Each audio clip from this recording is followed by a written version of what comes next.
Welcome back to the Talking Hedge. I'm Josh Kincaid, capital markets analyst and host of your cannabis business podcast. Today we've got Kerri Accardi. She is with 420 Media. Appreciate you being on the podcast. Well, thanks for being here. We're taking a look at your social media page. You got a banner out at the Jack Herer Cup in Las Vegas last week. Is that what I'm taking a look at? Billboard on the Strip. Billboard on the Strip in Vegas. Mm-hmm. So tell me a little bit about yourself and 420 Media. What should people know? So about myself, I left New York December 10th, 2013 on a mission to educate the world about cannabis after my Aunt Kathy passed away. 420 was created in that business part of doing this mission. So 420 Media is the agency. We work with cannabis, CBD, and hemp brands on their digital strategy, content creation, and distribution. So as we spoke about before, putting a billboard on the Strip, having that created, making sure, all the size, color, font, that kind of stuff is right. We have aired the first Super Bowl commercial we aired the first cannabis commercial during the Super Bowl in the U.S. Virgin Islands this year, as well as 2 million homes in Puerto Rico during the red carpet, and in Cali on History, Bravo, and Discovery. So we are, while we help other brands, we're also creating a lot of content to share with the world soon.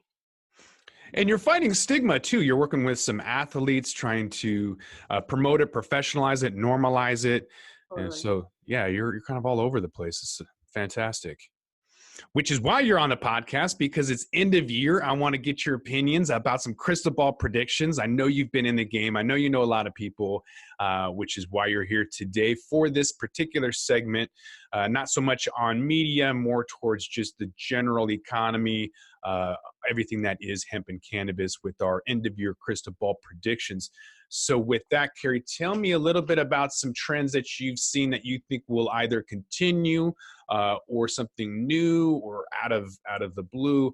What's going to happen? What is Kerri Accardi's crystal ball prediction for the hemp and cannabis industry moving forward? Well, I think something I see happening a lot is all these corporate businesses that came in with a lot of money and not necessarily a lot of experience with the plant have really taken a nosedive. And I think that and I hope in my crystal ball prediction that we go back to the farmers, we go back to the healers, and we go back to the people that have been working with this plant for the past 20, 40, 60, or however many years. I think that building that partnership is something that's going to be imperative for the better of humanity, really. Whether that's health or business, social equity, and otherwise. So I think that, the way it's going down, it just doesn't make sense, so that's one of my predictions. I think that, I think there's going to be more marketing. I think there's a lot of CBD brands out right now. And I think that the people that really take branding, marketing, and their story seriously will be the ones to stand out. And so I think that being creative, but being professional is really important. And I think there's brands that are starting right now. And I predict more will either start or start to partner with bigger brands that can help them with that. Mm-hmm. Yeah, you're going to have to, right? So, I mean, on the side of having passion, so from the producer, processor side, if you don't have the passion to stay in the business or enough capital to lose, you're not going to stay in the business. If you're just in it for money, you're going to be gone. So people who are passionate, or those really big businesses who have the capital, those are going to be really the last two players left. And if you don't brand, if you don't become a household name, whether it's from branding or advertising or what we're seeing in Washington, brands are being established because people are finding out what's the highest THC at the lowest price point, and then they're being recommended those products and they're going back again and again. So it's not that these products are providing a unique experience or something that customers are enjoying. It's really just about price point. What's going to get them highest for the cheapest price? And that's not, in my opinion, a real like longevity for the industry, because people don't ask for tequila in plastic bottles or wine with a little handle on it.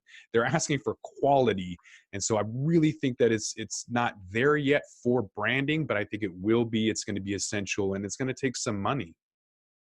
Yeah, it does. And I think, Washington is a unique area, and, it's a legal market. There's a lot of brand new markets that are opening up, and they don't have industry behind them. They don't have where there was shops before, where Washington, Oregon, California do.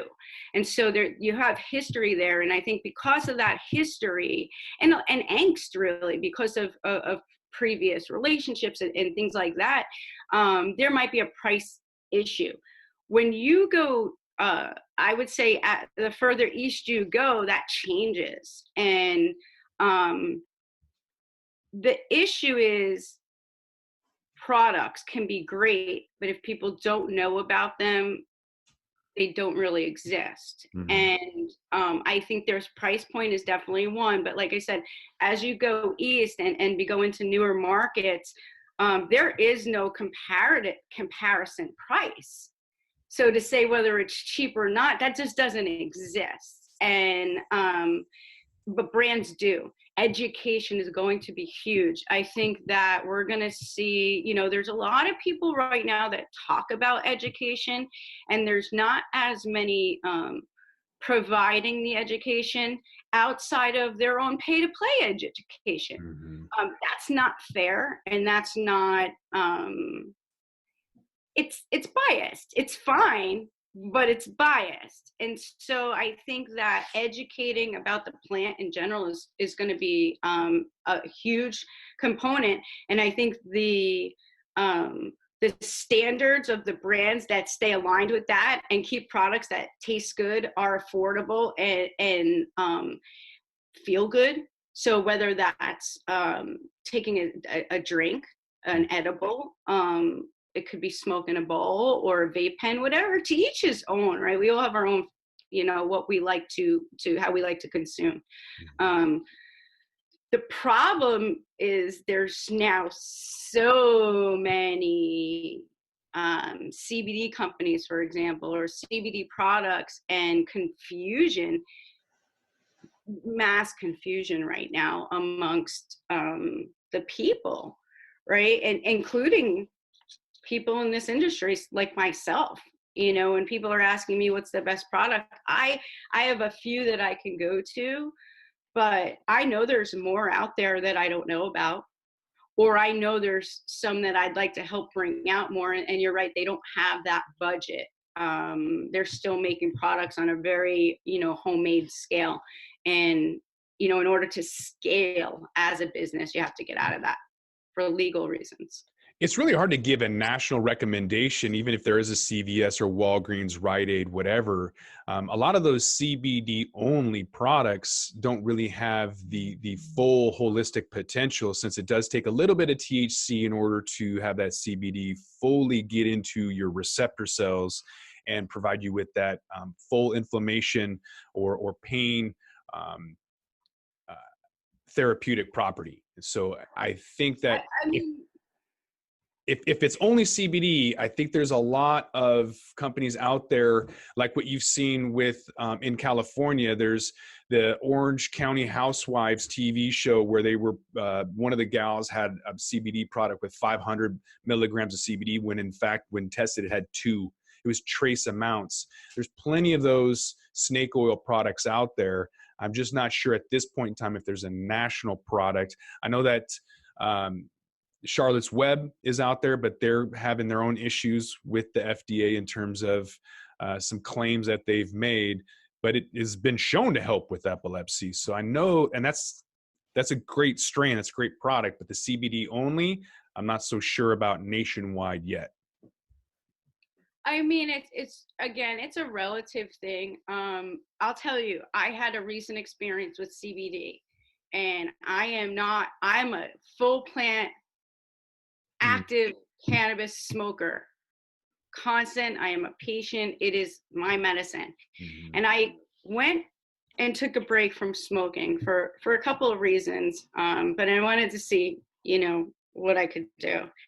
And normally when I did this before, I would literally be crawling out of my skin, like crawling out of my skin. I really want it. It helps my mental health, helps my physical. I have stomach issues, helps my stomach. I mean, it is my go-to across the board.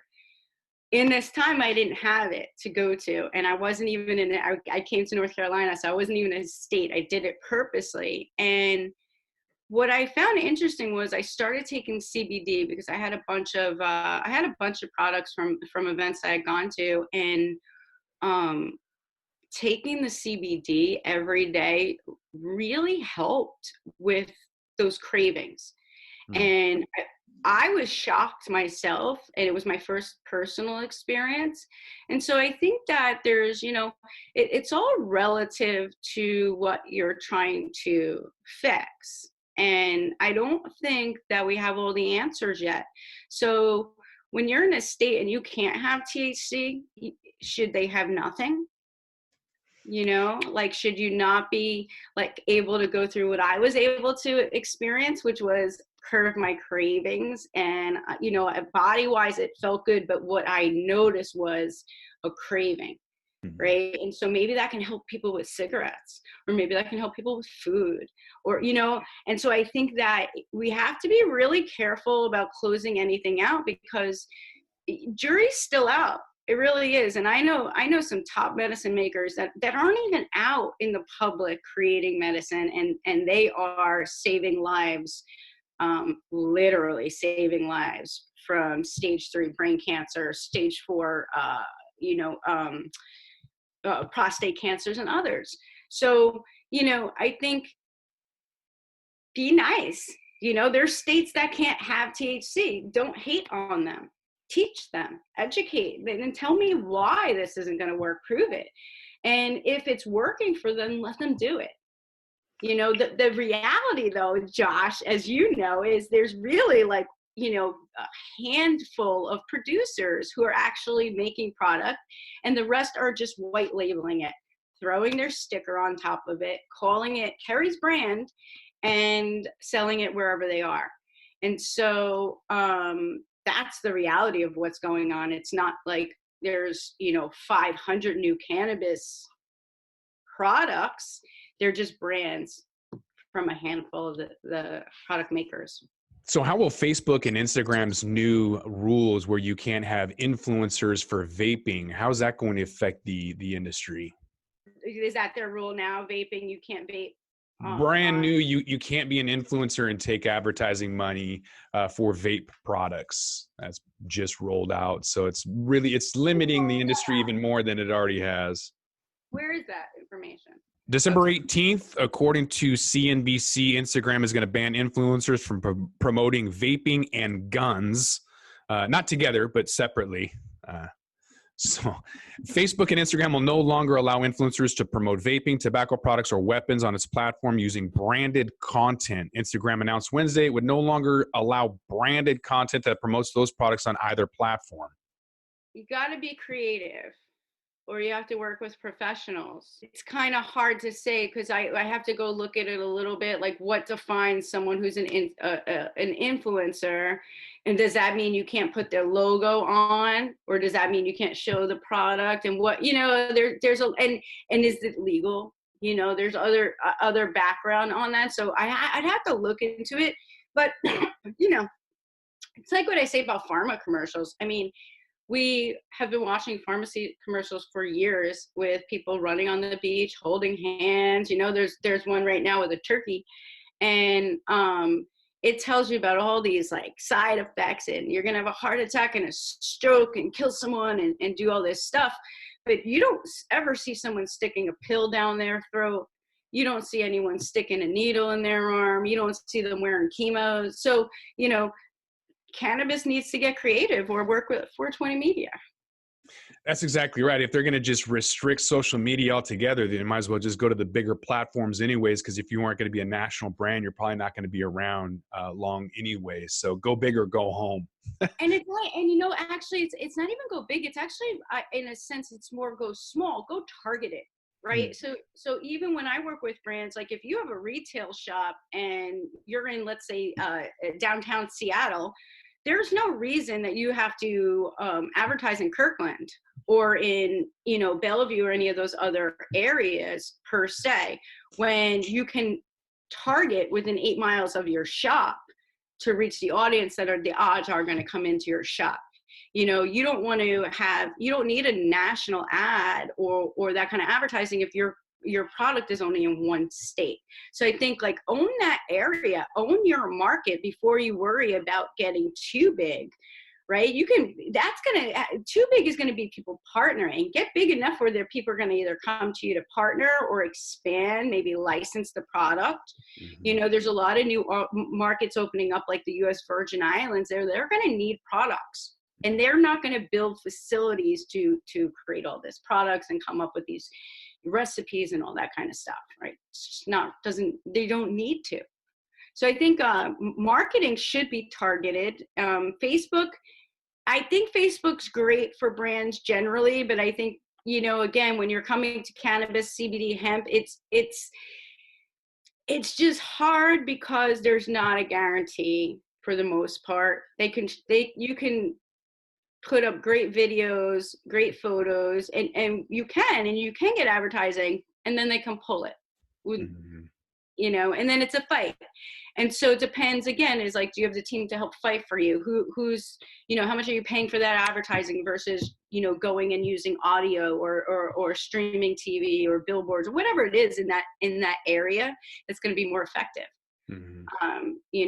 Or working within your area, get experimental, or join podcasts like this, and start to work together where, you can get brands names out there that you believe in.